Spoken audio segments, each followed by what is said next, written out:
Hola, esto es El Castillo de Arena llamado Paz, un programa donde hablaremos del proceso de paz que se llevó a cabo en el lapso de 1982 a 1986 entre el gobierno de Belisario Betancur y las FARC-EP.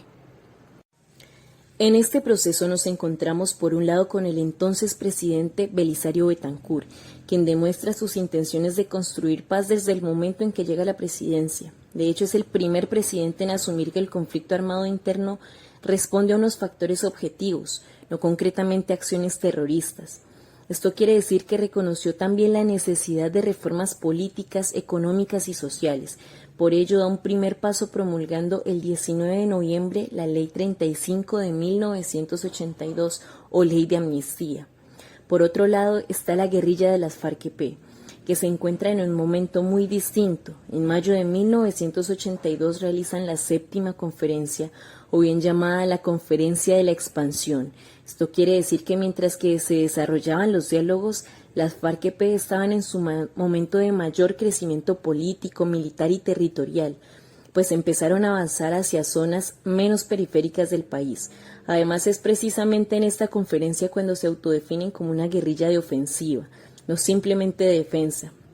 Algo que se debe tener en cuenta es que la posición de las fuerzas militares era completamente contraria a los acuerdos, de tal manera que los hostigamientos incrementaron y que para la misma época surgen las fuerzas paramilitares.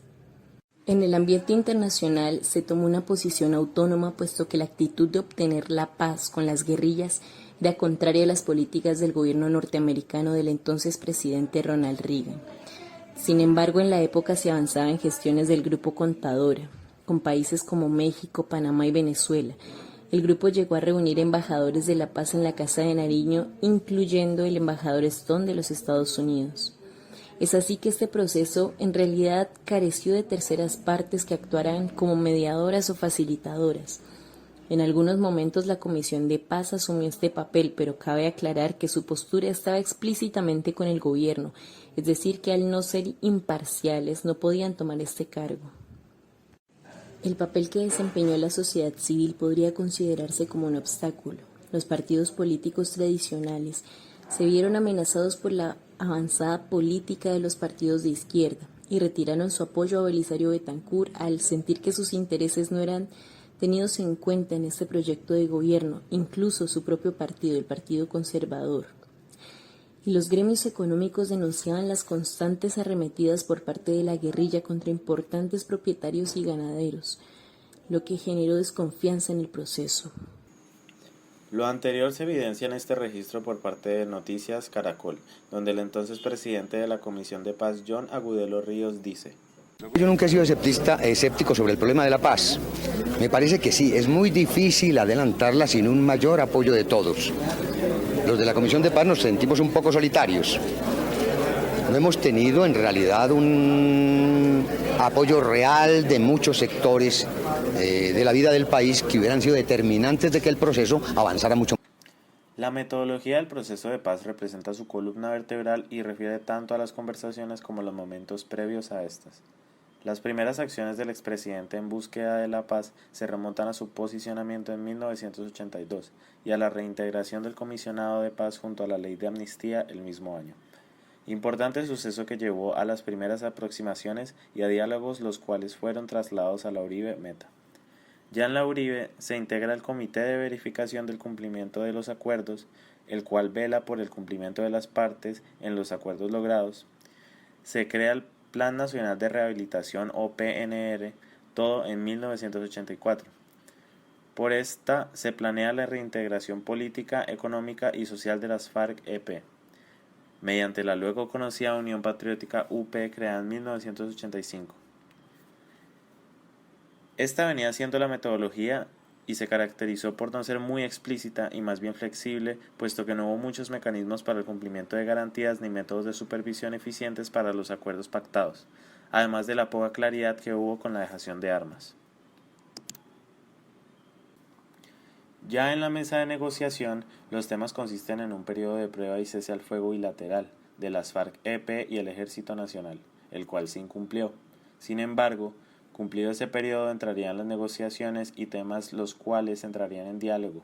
Estos temas girarán en torno a promover la modernización de las instituciones políticas dirigidas a enriquecer la vida democrática de la nación, impulsar vigorosamente la aplicación de una política de reforma agraria en reconocimiento a que los problemas de la tierra están presentes en los actuales conflictos sociales, robustecer y facilitar la organización sindical, incremento de la educación a todos los niveles, así como de la salud, la vivienda y el empleo. Sin embargo, dados los acontecimientos y faltas en los acuerdos, se firma una prórroga para los mismos y se prolonga el periodo de prueba y de alto al fuego en 1986. Ya habiendo mencionado los aspectos metodológicos y ejes temáticos, el proceso como tal llegó a la etapa exploratoria con el Acuerdo de la Uribe, teniendo en 1983 los primeros diálogos entre las contrapartes. Los acuerdos llevados a cabo consistieron en el cese al fuego bilateral e inicio de tiempo de prueba junto a la condena del secuestro por parte de las FARC-EP. Dicha constancia se firma en La Uribe, municipio de Mesetas, departamento del Meta, a los 28 días del mes de marzo de 1984 en el campamento Casa Verde, firmado por la parte de la Comisión de Paz, Yunagudelo Ríos, Rafael Rivas Posada, Samuel Hoyos Arango, César Gómez Estrada, Alberto Rojas Puyo, Margarita Vidal de Puyo, y por parte del Estado Mayor de las FARC-EP, Manuel Marulanda Vélez, Jacobo Arenas, Jaime Guaracas, Alfonso Cano y Raúl Reyes. ¿Cuáles fueron los factores que influyeron para que el Acuerdo de la Uribe no pudiera continuar con la fase de implementación? Bueno, el primer factor que se evidencia es la falta de claridad respecto al cese de hostilidades. Este fue un punto de quiebre, pues para que funcionara se requería que el cese fuera bilateral. De esta manera las FARC exigían que el gobierno diera una declaración pública donde ordenara el cese al fuego. De otra manera ellos tampoco podían confiar. Otro factor además muy criticado fue que no se acordó la entrega de las armas de las FARC. Así fue como una fase que debió llegar a un cese paulatino para poder entrar en negociaciones se convirtió en realidad en una época muy violenta que impidió la continuación del proceso. ¿Cuáles son las diferencias estructurales entre el proceso de paz llevado a cabo en el Acuerdo de la Uribe y el de La Habana? Metodológicamente cumplen diferencias en cuanto al primer acuerdo general, pero por la naturaleza del proceso FARC-EP Betancur y las etapas que alcanzó, el proceso no llevó a cabo las primeras implementaciones o compromisos que se requieren para la futura conversación. En otras palabras, si bien el proceso de paz del expresidente Belisario Betancur con las FARC-EP logró firmar un acuerdo general de cese al fuego, esto lo consideramos dentro de la etapa exploratoria, pues no se llegó a la etapa de discusión de temas a la cual llegó el proceso de paz en La Habana. En la estructura de estos acuerdos comparados notamos las diferencias en la claridad de la metodología que se va a llevar a cabo en las futuras discusiones, lugares y facilitadores. Y mucho más importante, en el Acuerdo General para la Terminación del Conflicto y la Construcción de una Paz Estable y Duradera se tienen muy marcados los temas que se abordarán, mientras que en el Acuerdo de la Uribe se mencionan muy someramente sin compromiso metodológico frente a cómo se dará esta discusión. Además, y muy importante, el hecho de que las aproximaciones sean en territorio nacional en la Uribe a un territorio neutro y facilitador como lo es en La Habana, contempla un cambio estructural de cómo se buscaron las paces en ambos casos.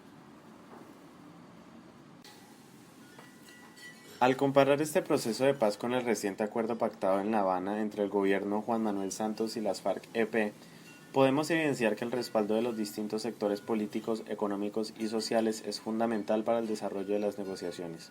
En su momento, Belisario se vio solo. Hasta su propio partido le dio la espalda. Esto es porque hubo fallas al momento de construir confianzas, tanto con la guerrilla, porque no cesaron los hostigamientos por parte del Ejército Nacional y además coincidió con el nacimiento de los grupos paramilitares, como con los diferentes actores de la sociedad civil, que en su mayoría alegaban no sentirse representados o incluso sentirse amenazados. En cambio, para las negociaciones de La Habana se invirtió mucho esfuerzo solo en este paso.